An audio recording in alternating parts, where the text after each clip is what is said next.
David Brewster here again with another 3 for All, and this is 3 Jimmy Page licks from 1999. And Jimmy Page, of course, from Led Zeppelin, is one of the giants of guitar, and it's interesting. I've always found it really interesting that the Yardbirds kind of housed, Clapton, Jeff Beck, and Jimmy Page at different times, earlier in their career. And all three of those players, Clapton, Beck, and Page, if you throw Hendrix and maybe Ritchie Blackmore and a couple other players in there, that pack of players influenced everybody. Definitely Clapton, huge influence on guitar. Obviously Jeff Beck, I'm a huge Jeff Beck fan. Jeff's one of my favorite guitarists of all time. And I'm also a huge Jimmy Page fan. I love Led Zeppelin. I love Jimmy Page. And I know his legacy, for different people, some people are obsessed with Zeppelin and they're huge Jimmy Page fans.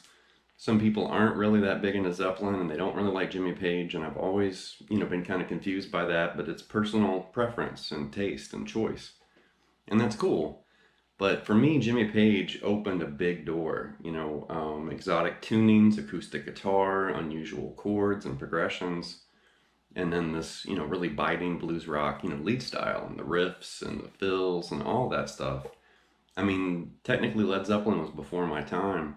But when I was a teenager, I heard Van Halen, I heard Vai, and Satriani and Yngwie and some of these people, and then for some reason my ears just went straight to Led Zeppelin, and I started listening to the first 4 albums, and then dove even deeper. And I was a teenager, I was a kid. None of my friends were listening to Led Zeppelin, but I was.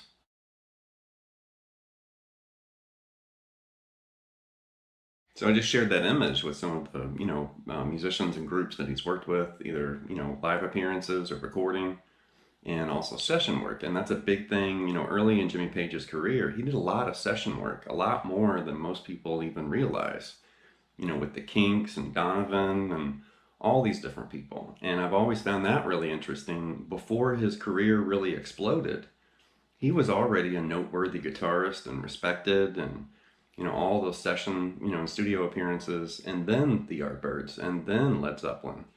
And I always thought that was so interesting that, he grew off the foundation of all that early session work, with Joe Cocker and a whole bunch of people. But anyway, the licks and the ideas in this lesson are going to come from when he collaborated with the Black Crowes, and that was in the late 90s, early 2000s. And I vividly remember when that happened. He was on the cover of guitar magazines and they were talking about it. The album hit, they got a lot of radio play. I remember hearing it on the radio and it was exciting. I was like, oh my gosh, Black Crowes with Jimmy Page, and they're playing Zeppelin music. And it was so refreshing, and I dove into it, and that's a great album for sure. If you haven't heard Live at the Greek, go check it out. It'll blow your mind.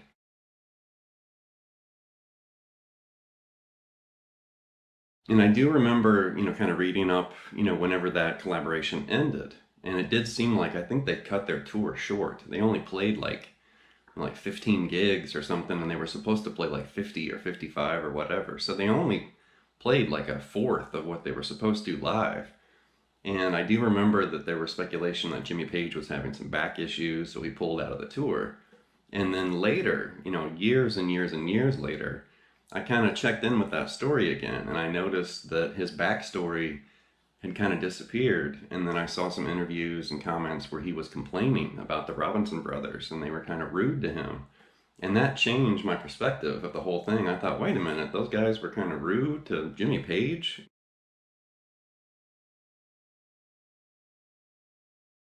All right, the first lick is this E major pentatonic kind of bending idea, and I think this is a good example to demonstrate some of Jimmy Page's swagger, or this kind of attitude, when he grabs a guitar and plays it. He's always had this really just different, kind of laid back, almost behind the beat, kind of flow.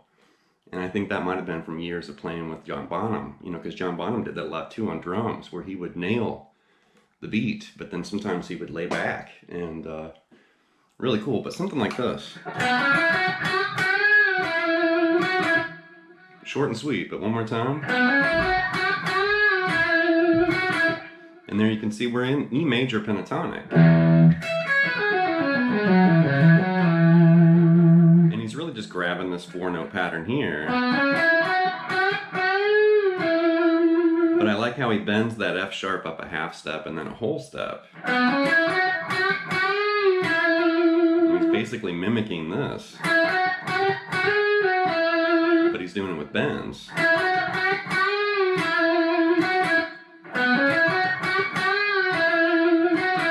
You know, really typical of Jimmy Page, and great way to open a solo like that. But here's the clip from '99 with Jimmy Page playing that. All right, next up is a fill from the Lemon Song, and definitely that's one of my favorite Led Zeppelin songs. And he's using a little bit of the E hybrid pentatonic scale, and after this lick we're going to talk about the hybrid pentatonic just a little bit, but it's like this.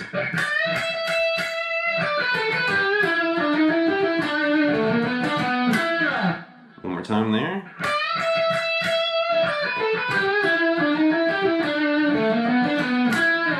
You know, think of the... that's the tune. But then the lick, he's basically an E minor pentatonic right here, and he's bending this D up to E and then grabbing that note E on the high E string. And then come down the minor pentatonic. Something like that. And then right there is where it's going to turn into the hybrid pentatonic, and he's grabbing D, D sharp, and E. And then A, B flat, and B. And then just stop on that E note and slide it off.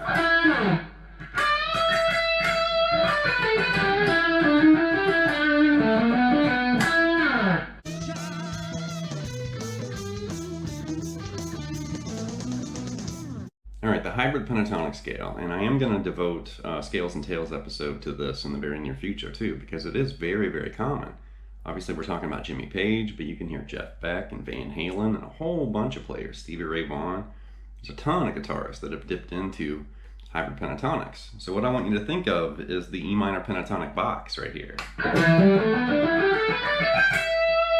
And what we're going to do is we're going to fill it out with a bunch of chromatic passing tones, and that's going to turn it into a hybrid scale.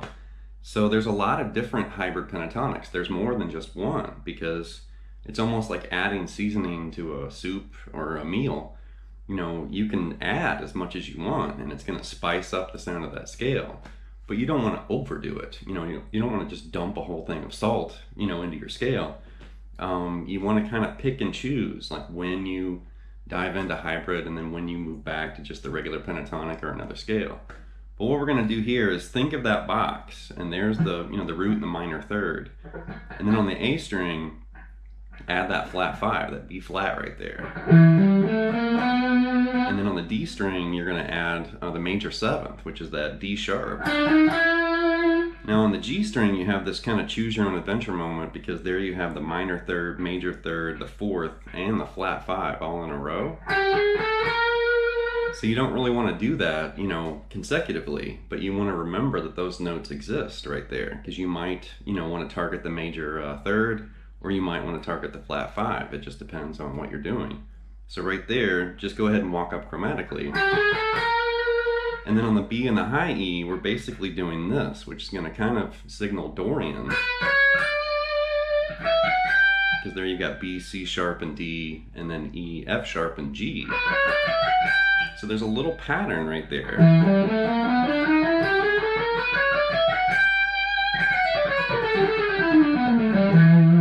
And that's hybrid pentatonic. You're just kind of filling out that scale. And there's tons of different things you can do with that. So just take the top part.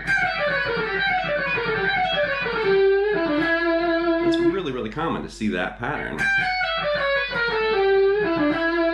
And I've caught, you know, Van Halen, Jeff Beck, Brian Setzer. There's a whole bunch of guitarists that have played with that.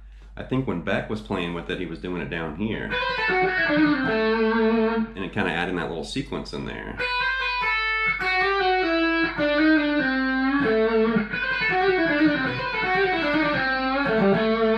And you could do that everywhere.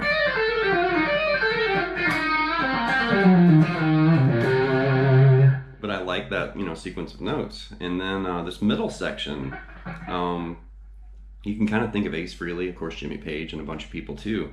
But that's where you have this kind of third, middle, and index pattern.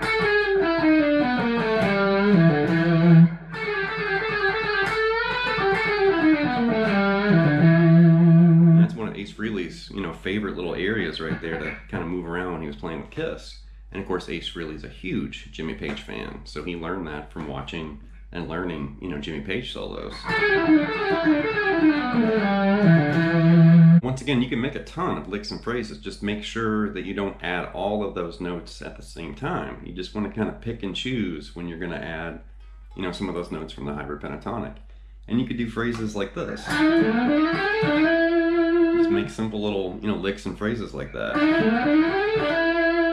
Or you could start climbing up, you know, using that index, middle, and third pattern, and then change to where you're adding that flat 5 with the pinky. Or something like that.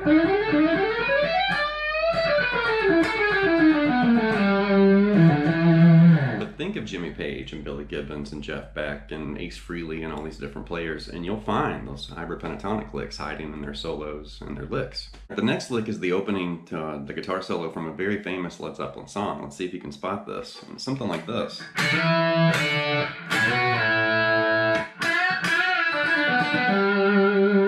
One more time there.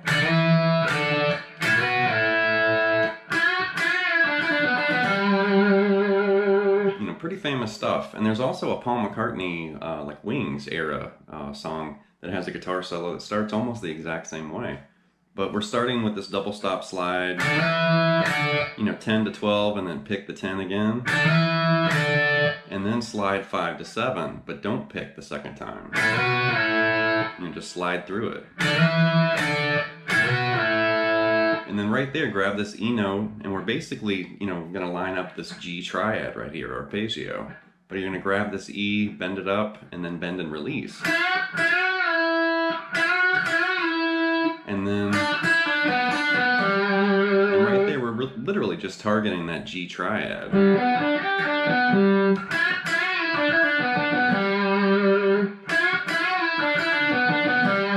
And you can definitely see, you know, Jimmy Page targeting, you know, chord forms and little triad shapes.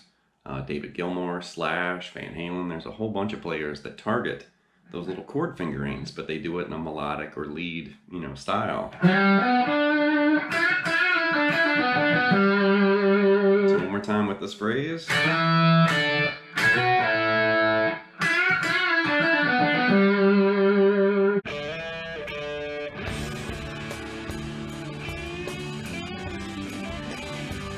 Here's a bonus lick from this live footage, and it's actually from the following year. This was in 2000, so it wasn't the same concert or even the same year as the earlier footage. Because that tour with the Black Crowes, you know, kind of took place at the end of 1999 and then continued in 2000. But anyway, I didn't realize I stole this lick from Jimmy Page somewhere over the years. And when I saw this footage and saw this lick, I was like, oh my gosh, I guess I took that lick from Jimmy Page. I had no idea. Something like this.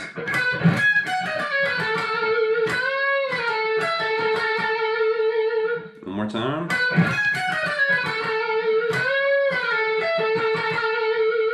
And I love that. So this is basically over a blues, and we're on the 5 chord, which we're in a, you know, blues in E. So that's going to be B7, and then we're moving to the 4 chord is A or A7, and then it ends, you know, kind of flirting or moving back to E7. So think of the, you know, the 5 chord B. And right there, it's really crafty because he grabs B, and then you hear him rake with his pick.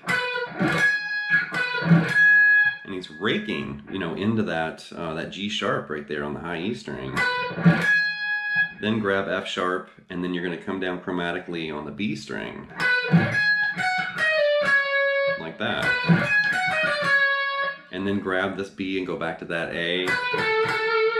And then I love this, where he's bending this B up a whole step, and then when he releases the bend, he comes down chromatically again on the G. Like that. So there's a lot happening in this little phrase. You know, there's that raked, you know, kind of picking thing. There's some chromaticism. There's a bend, and then more chromaticism. And then you're kind of reaching up and grabbing this higher note, almost like B.B. King or somebody.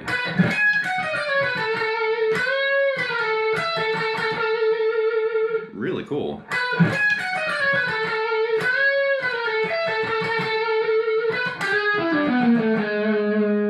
You know, just screaming to go back back to the one chord, that E.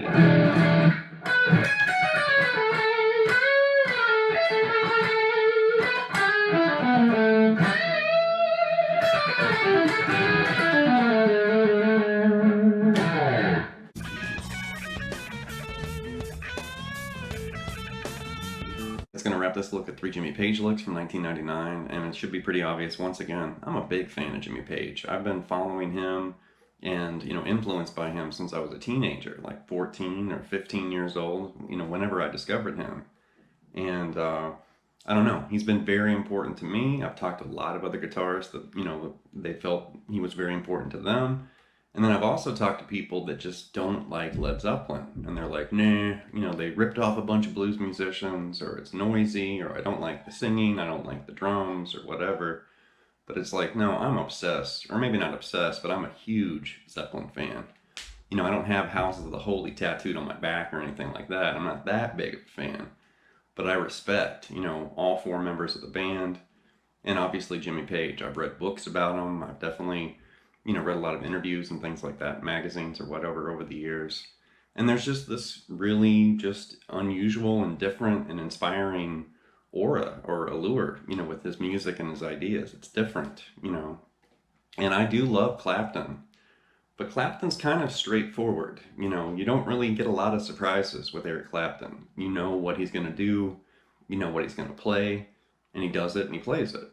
Now, Jeff Beck, the other Yardbird, alumni, he's one of my favorite guitarists simply because he's just erratic and spastic and random, and he begins or ends his phrases in really unusual ways, and he's not your normal guitarist. But that's why I love him so much, where it's like, oh my gosh, it's refreshing to hear that much, spirit and that signature sound. And then with Page, it's just different. It's kind of like Jeff Beck, because he has these quirky little spastic things that he's done in his career. But then there's so much more. Tone, tunings, acoustic, these lush and interesting chords, and just, bringing in different styles of music into the, blues and rock that he plays. And that's always been, a big inspiration for me, where he was kind of mixing all these different sounds and colors, I guess, together, which is really cool. So anyway, I could talk about Jimmy Page all day. So leave some feedback and some comments. Please subscribe to Late Night Lessons, and I'll be back before you know it with more content and material. Thank you.